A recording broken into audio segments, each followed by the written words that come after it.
sa titik yan. Ito po na. 4cc, 115, dinakdakan po ang 125. Wait na po yun na.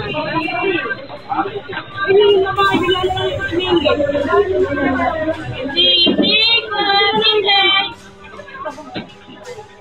Hello guys! Welcome to today's Topic TV.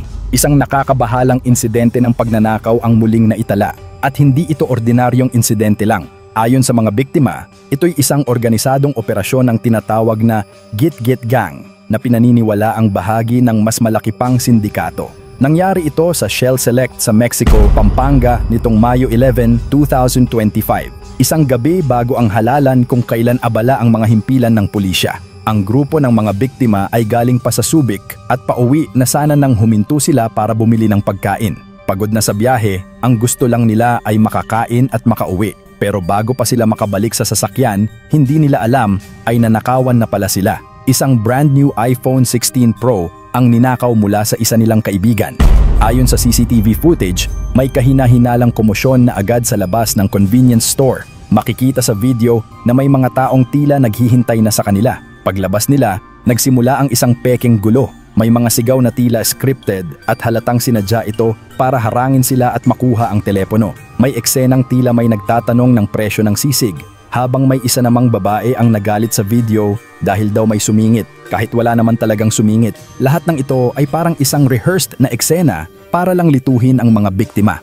Paglabas ng babaeng ito at ng kaniyang kasama ay bigla na lang silang hinarang ng grupong ito.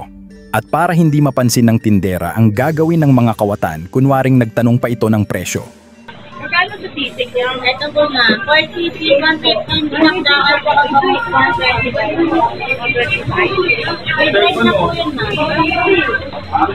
Hindi na mga nilalang mingle. Kaya't nang makaalis ang dalawa mula sa panandaliang tensyon, wala silang kamalay-malay na nadukutan na pala ang kaniyang bag ng grupong ito.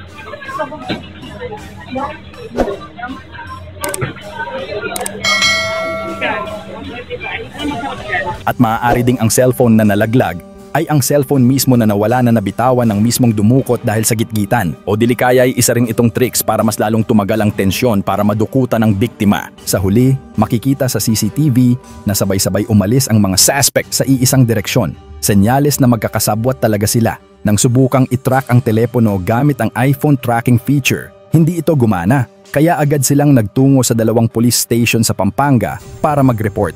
Pero habang nasa biyahe pa QC, biglang nagpakita ng lokasyon ang cellphone. Nasa Latex, Manggahan na. Agad nilang pinuntahan ito. Ngunit sa kanilang gulat, ang lokasyon ay sa Commonwealth, lugar kung saan nakatira ang karamihan sa kanilang mga kakilala. Coincidence nga ba? Nagtungo sila sa Batasan Police Station, pero ang target na bahay ay sarado. At dahil eleksyon kinabukasan, pinayuhan silang bumalik na lang.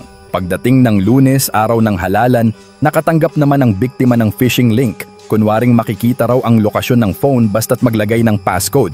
Pero ito pala ay panibagong modus para manakaw ang kanyang personal na impormasyon.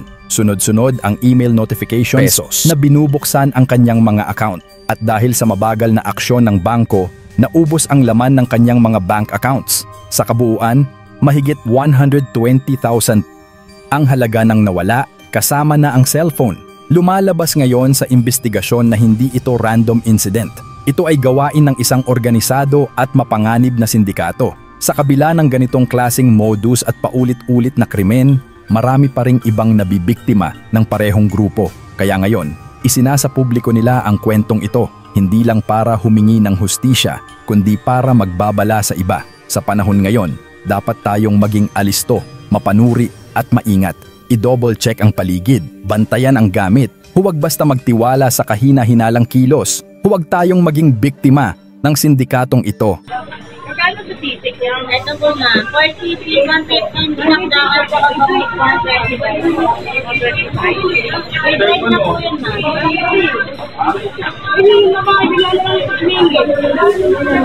Hindi ko mingle.